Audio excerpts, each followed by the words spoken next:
My story is pretty long, and it's honestly a tragic one. I wouldn't want anyone to experience the things I've been through, not even those I wanted revenge on.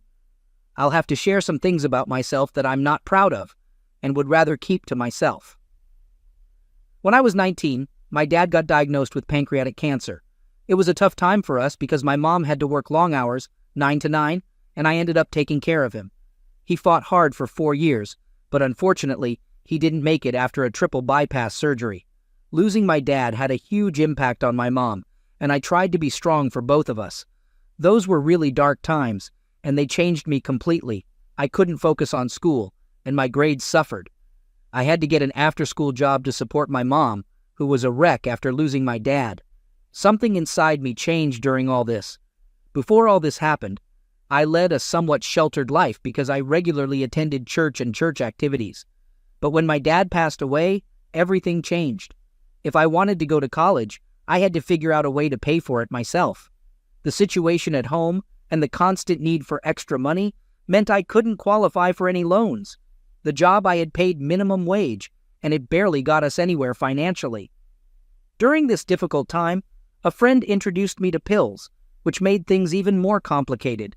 He said that if I needed some extra cash, I could work with him and his buddies. They were involved in selling pills, and eventually, I started delivering coke for them. After a few months of doing this, I managed to save enough money. I used that money to get through high school and pay for my college. I spent a few years in college, and during that time, I didn't show off or waste money to impress anyone. I kept a low profile and finished my bachelor's degree in 3 years because I had plenty of free time. At first, I wanted to become a lawyer, but I knew too many corrupt cops and officials who were pushing pills. I studied law, but I didn't plan on passing the bar because I decided to become a paralegal instead. In college, I reconnected with a high school classmate named Rita. We were close back in high school, and as it turned out, we had crushes on each other, but were too shy to admit it at the time. Long story short, Rita and I became best friends and eventually fell deeply in love. We were making plans for our future together. Both of us had been in failed relationships before. Mine, especially, had left me feeling emotionally numb, like I couldn't love again. It had been years since I deliberately dated anyone. My ex, let's call her Becky, did some heartless things that led to our breakup. I treated her well, helping her escape an insulting relationship and never being cruel to her. I taught her that no one deserves to be used, but she left me feeling shattered and devastated. Then I met Rita, and she brought hope back into my life. It made me realize that all my past relationships had let me down. Rita was the love of my life, and I knew we were meant to be together. We took things slow at first, but as 2 years passed, I opened up more and more to her. I shared with her what had happened with Becky and everything about my dad and more. Rita showed so much understanding and empathy. We started sleeping together and eventually became a couple. She appreciated that I truly listened, spoke honestly, and looked out for her. I said I loved her, and she said it back. There were some things from my past that I never told her, like how I paid for college and the things I experienced. I was scared it might ruin things between us. Despite that, we loved each other and had plans to start a family. Then, a few months later, a terrible disaster struck. My mom had a horrible accident. A large shelving unit fell on her, leaving her badly injured. The neighbors rushed her to the hospital, where they discovered she had a leaking heart valve along with many other injuries and broken bones. They did some tests to check if they could fix the valve, and a week later, we received good news that they could replace it. Unfortunately, they also found some bad news during the tests. They discovered 5 small masses around her left kidney, and the chances were high that they were tumors and cancerous. They did a biopsy, which confirmed that she had renal kidney cancer. She started treatment, and I knew I had to be there for my mother. Things were going well with Rita. We had moved in together to a town about 30 miles away from my mom's place. When I told Rita about my mother's condition, she showed concern and support. I was worried that this situation might affect our relationship, but she assured me that she didn't want to put things on hold. She said she would be there for me, offering emotional support. I told her that if she ever needed a break or felt interested in someone else, she should tell me, and I would understand. But she assured me that she valued me and that no one could replace me. As my mom started chemo, things seemed to be going okay at first, without severe side effects. However, after about 2 months, she began experiencing weakness and a loss of appetite. Throughout this time, I kept in touch with Rita through calls and texts multiple times a day. Every single day, she would message me, asking about my mom as soon as she woke up in the morning. We often spent hours talking and sharing how much we missed each other before falling asleep. We could see each other and spend the night together about every 2 weeks, and during those times, everything felt great. But my mom's condition got worse, so I told Rita she could go out with her friends and enjoy life. As summer started, the new Rita loved going to outdoor activities, even when I couldn't join her due to my mom's health. I enjoyed hearing about the fun things she did with her friends, and I was happy that she didn't isolate herself because of what I was going through. Rita always showed concern and sadness whenever I updated her about my mom's situation. The chemo was working to remove the cancer cells, but my mom was getting weaker and weaker. I realized that it wasn't the cancer destroying her anymore, it was the medicine. I knew I needed a break, so some of my mom's friends came to keep her company, giving me a bit of free time for myself. I called Rita and let her know I was on my way to her town. She told me where to find her and her friends. When I arrived, I saw most of her friends, whom I had already met before. As I made my way through the house to the back deck, I noticed a guy sitting close to Rita. They were both laughing and having a good time with their other friends. Rita introduced me to this guy named Henry as her boyfriend. He gave me a strong handshake and said he was happy to meet me. I was polite to him, but I couldn't shake the feeling that something was off about him. Maybe it's because of my past criminal activities that I've become more attuned to sensing suspicious people. It takes one to know one, they say. My gut told me there was something shady about Henry. He was new to their friend group, and none of them, including Rita, had known him for more than a couple of months. Just to be clear, I wasn't feeling jealous at that moment, as I realize now. Rita had other male friends, and I genuinely liked them all. It was just that there was something about Henry that didn't sit right with me. I tried to brush it off, thinking maybe it was just my own jealousy talking. So I engaged in conversations with Rita and her friends, trying to distract myself and ease my mind. I observed Henry from a distance and interacted with him in a friendly manner. That night, Rita and I stayed at her place before I had to head home. Over the next few weeks, my mom's condition kept getting worse, but Rita and I continued to talk and text each other every day. Looking back, I now realize that I was the one initiating most of our communication, but back then, I didn't really keep track of it. One day, some relatives offered to take care of my mom to give me a break. So, I called Rita and told her I was on my way to see her. She mentioned the restaurant where she and her friends were having dinner, so I headed there. As I pulled into a parking spot, I saw Henry getting into a black Buick, but he didn't notice me because he wasn't familiar with my car. Inside the restaurant, Rita and her friends greeted me warmly with hugs and words of sympathy and encouragement. We had dinner and a few drinks together before Rita and I went back to her place. Before going to bed, I casually asked Rita why Henry left before I could say hello. She had no idea and wasn't even sure if he had been at the restaurant. The place we ate at was in a strip mall with other businesses, so I thought maybe he came from one of those stores. Anyway, neither Rita nor her friends had seen him there. I stayed with Rita again that night before heading back to my place around noon the next day. Then, my mom's condition took a turn for the worse, and she became critically ill. An ambulance had to transport her to the hospital.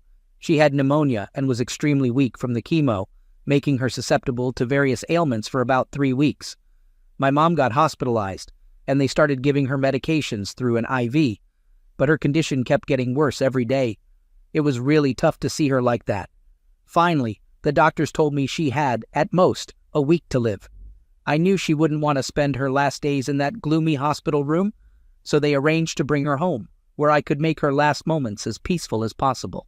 Once everything was set up, we brought my mom home. She was extremely weak, but it made her happy to be back in her own house and familiar surroundings. We both knew time was running out. Though scared, she wanted to be strong and was ready to reunite with my dad after so many years. I asked one of my mom's church friends to take care of her for a while. Then I drove to see Rita without calling first. I couldn't bring myself to call because I was too overwhelmed and crying hard seeing my mom suffer. I knew Rita would understand and comfort me when I got there. As I reached Rita's house, I noticed a black Buick parked behind her car, but I didn't think much of it at the time. I was too focused on the impending loss of my dear mother. I used the key Rita had given me to enter through the kitchen, like we always did. As soon as the door opened, I heard music playing, but I didn't pay much attention to it because I didn't see anyone in the living room or on the back porch. However, as I walked down the hallway toward her bedroom, I heard noises coming from inside, and I paused. I reached for the doorknob, then stopped again. It hit me that the sounds I heard were sexual. My heart sank even further, and I quickly pulled my hand back, not wanting to be noticed. But after a moment, I mustered the courage to unlock the door and open it. There was a creak, and as I looked inside, I saw them completely naked, going at it without a care, completely unaware of my presence.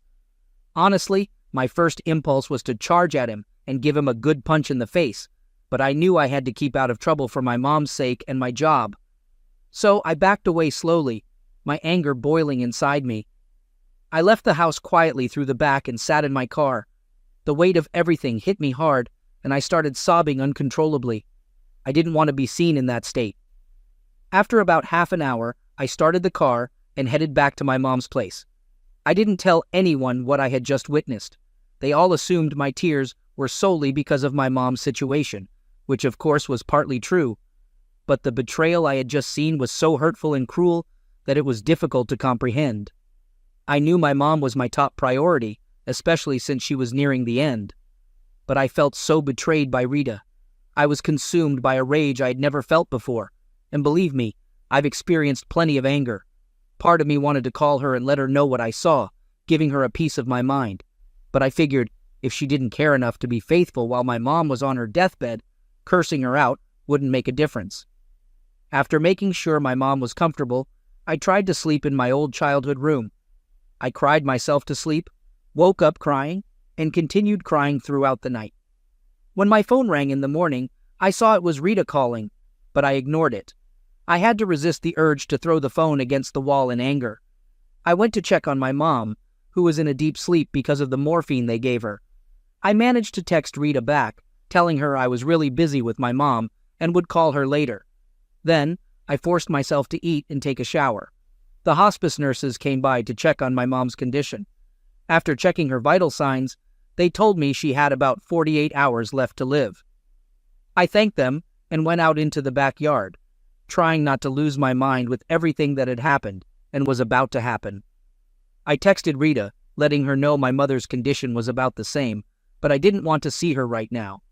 I really didn't want to talk to Rita or have her show up. I felt like I owed it to my mom to make her last moments as peaceful as possible, so I focused on that the next evening. At around 6 p.m., my mom took her final breath with me holding her hand, and it was a heartbreaking moment. Over the next 3 days, I was busy with meetings with her pastor and finalizing the details for the church service and burial. However, I couldn't shake off the images of Rita and Henry being intimate right in front of me. The more I thought about it, the angrier I became. I was furious with Rita, but the fact that Henry had acted overly friendly with me made me even more enraged. I couldn't help but wonder if they were already involved or about to be when I first met him. That made me really want to know who he really was. So, I decided to hire a private investigator, PI, to run a background check on Henry. I had this gut feeling from the moment I met him that he was bad news, and I was upset with myself for not trusting my instincts. The PI, who happened to be a friend from my workplace, got back to me after a week with a file on Henry. It had mugshots of him from many years ago. I've had my share of trouble in the past and done some regrettable things in my life. I've known people who intentionally did terrible things, especially under the influence of pills and substances. But Henry had a long list of crimes, including several DWIs, reckless driving, receiving stolen goods, and even breaking and entering. His record also showed pills arrests, and they got worse as you went down the list. I found out he had been out on early probation for about 2 years after serving a 10-year prison sentence. When I saw the charges for sexual offenses, I was utterly disgusted. Rita's betrayal already hurt, but knowing she might have put me at risk was even worse. The thought of what diseases that felon might have as a physical offender, and from his time in prison, made me feel physically sick. I doubted Rita had any clue about who she was involved with behind my back. She had a naive and trusting nature that had caused her problems before, but nothing like this. Anyone who knew about Henry's record would have seen him as a vile creature. He should have never been let out of prison. But I had to focus on my mom's funeral and pull myself together. After the funeral, when everyone had left and I was exhausted and emotionally drained, I tried to sleep. Then Rita called, not knowing that my mom had passed or that I knew about what she had been doing. Before my discovery, she had been texting and calling me much less. When she called, I tried my best to sound happy to hear from her, even though I didn't let on that anything had changed with my mom's condition, or that I knew about her and Henry, or what I had found out about him. I just let her do most of the talking and pretended to believe every lie she told, acting as if I totally believed her and appreciated her false sympathy when she said she missed me. When we said goodbye, I lied and told her the same. But to be honest, I wouldn't have cared at all if she was gone at that moment. I got a few weeks off from work for bereavement. I knew things with Rita were completely done, but part of me struggled with how cruelly she had treated me, whether it was intentional or not.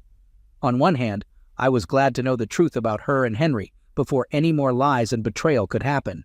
But on the other hand, I felt that what they both did to me at a time when I was already struggling was just plain wrong. I wanted revenge. I wanted to ruin both of their lives without them ever knowing I had anything to do with it. So, I called my Human Resources Department and filled out the necessary paperwork for FMLA, Family Medical Leave Act, to stay out of work longer than the given 2 weeks. Honestly, I had no reason to worry about getting fired, but I took the legal route and had enough money saved up to cover my bills for at least half a year, maybe more if needed. I was determined to get my revenge on Henry, and it turned out to be quite easy. Since he was on parole and a felon, even a minor charge could send him back to prison to finish his original sentence. But that wasn't enough for me. I wanted to hit him hard with new charges that would keep him locked up for a long time, never to see freedom again. I had met Henry's parole officer on several occasions, and she knew me well enough that if I had called her, she would have looked into his felonies. With his record, I knew he'd have a tough time finding a job, and I doubted he was working something legal to afford a new Buick and insurance. So, I parked my car, which Rita wouldn't recognize, down the street from her place. When I saw Henry's Buick in her driveway, I waited in silence until around 2 a.m. when I heard him start his engine and leave. I followed him casually, making sure not to raise any suspicions. It was time for me to do some digging of my own while keeping a reasonable distance. The signal led me to a rundown house in a below-average part of Rita's town. His car was already parked, and he had gone inside. I jotted down the license plate number and parked my car down the street. I took a few hours nap while keeping an eye on his house, but there was no activity. I woke up around 8 in the morning, got out of the car and grabbed some breakfast. As the day went on, it became clear whether Henry had a big group of friends who came and went quickly, or if he was dealing with highly obsessive substances like coke, junk, or ice. After a while, many customers returned for more pills, making it obvious he was selling. I took photos of the cars that stopped by and shot some videos to document the activity. I went back each day around the same time to keep track of his ongoing dealings. I also watched each night at around 6 p.m. when Rita finished work. Henry would leave his house, and I followed him to see him meet Rita at a restaurant or head straight to her place. I seriously doubted she had ever been to his house, at least not that specific one. I had gathered enough evidence to turn into the local police, but I wanted to document his activities for one more day since I knew he hadn't restocked his pills to sell on that last day. I kept watch around 3 p.m., and I noticed that people had stopped coming by, which was unusual. I sat there and watched for a while.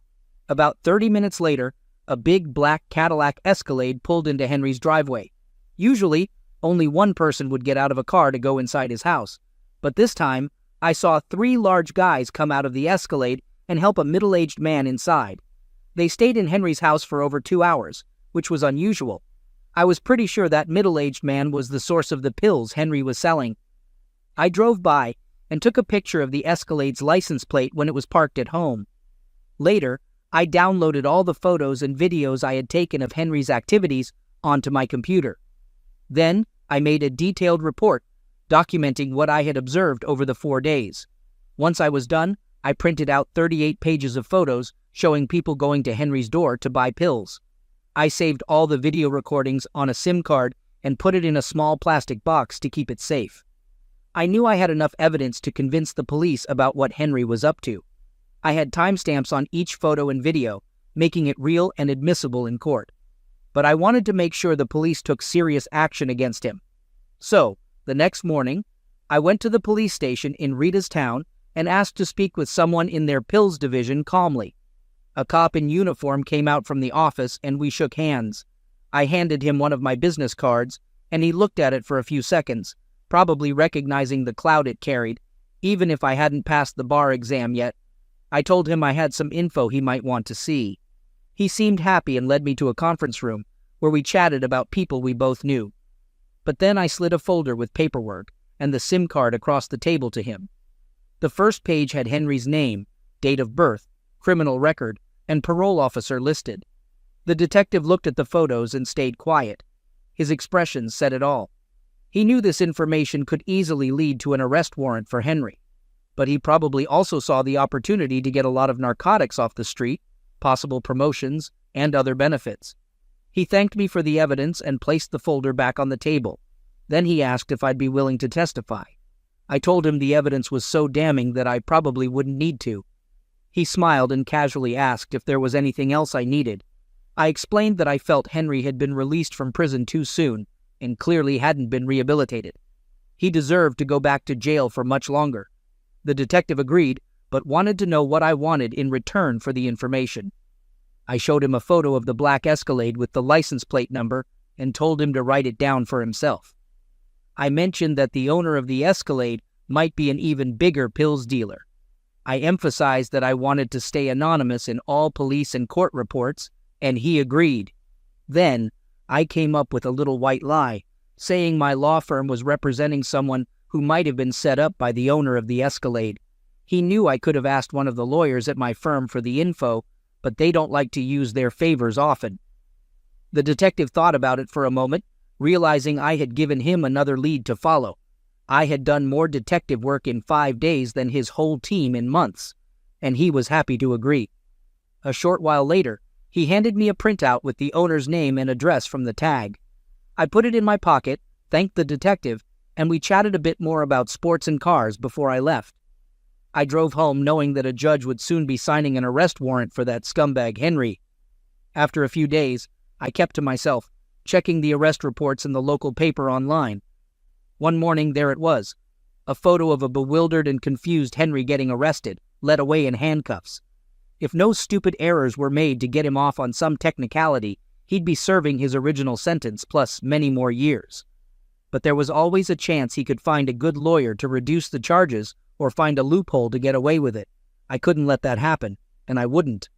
I hadn't been driving for more than 10 minutes when my phone rang, and the caller ID showed it was Rita calling.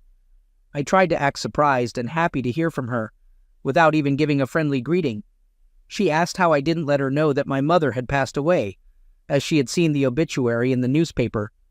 I replied that it seemed like she was busy enjoying life, and I didn't want to burden her with my grief. I quickly asked her why she hadn't been texting or calling as much lately, and she changed the subject, asking to see me. I did my best to act happy to hear from her, and told her that I missed her. I asked if she could meet me for dinner at our favorite restaurant in town, and she readily agreed since Henry was out of the picture. She was happy to have me back and filling the void. I went to dinner with her, smiling and giving her a long hug, trying my best to hide the urge to break her spine for what she did. I was surprised she didn't say anything when I avoided kissing her. I guess she assumed my grief made me less interested in romance. I knew exactly where her mouth had been, and I didn't want any of Henry's prison germs on me. We sat at the bar and ordered drinks from our favorite bartender who knew us as a couple. I excused myself to the restroom and sent a message on my phone, asking the bartender to make my drinks without alcohol and hers double. When I returned, I sat next to Rita, discussing drinks and acting as if I was checking out a recipe for a special drink.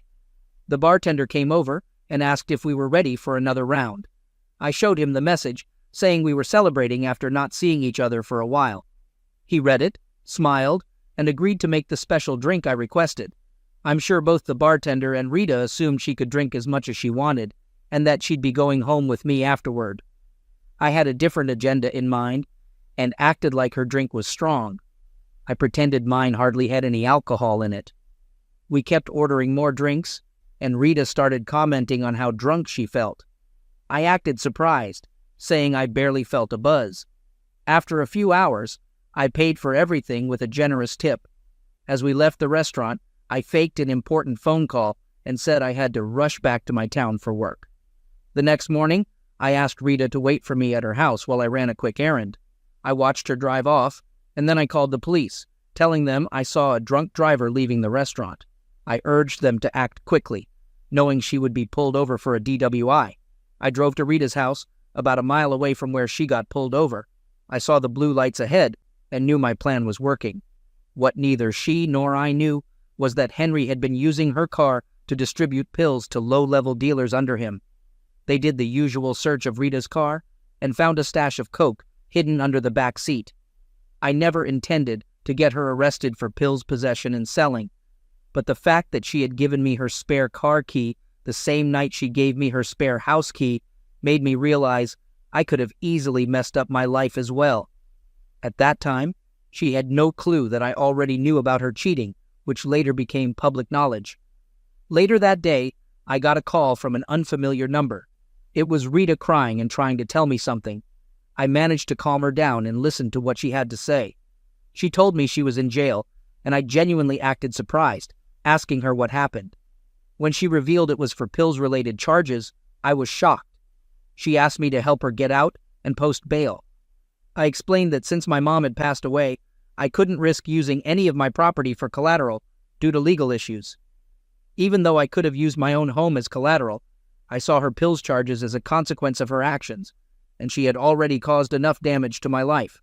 The charges for possession of coke with intent to distribute meant she would be facing mandatory time.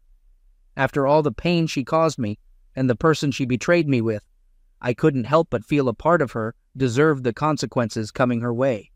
I attended her arraignment, trying to blend in and not be noticed as she walked into the courtroom. But she saw me. I put on a look of confusion, as if I had no idea why she would be arrested for such a crime. Deep down, I knew exactly why, but I had to act like I had no clue. She tried to explain to the judge that her boyfriend had been caught dealing pills just a few days before, so it must have been his. The judge wasn't buying it. She turned to look at me, filled with shame and tears in her eyes, knowing that I knew about her infidelity. I shook my head in disgust as they took her away. She knew there was no point in ever trying to contact me again.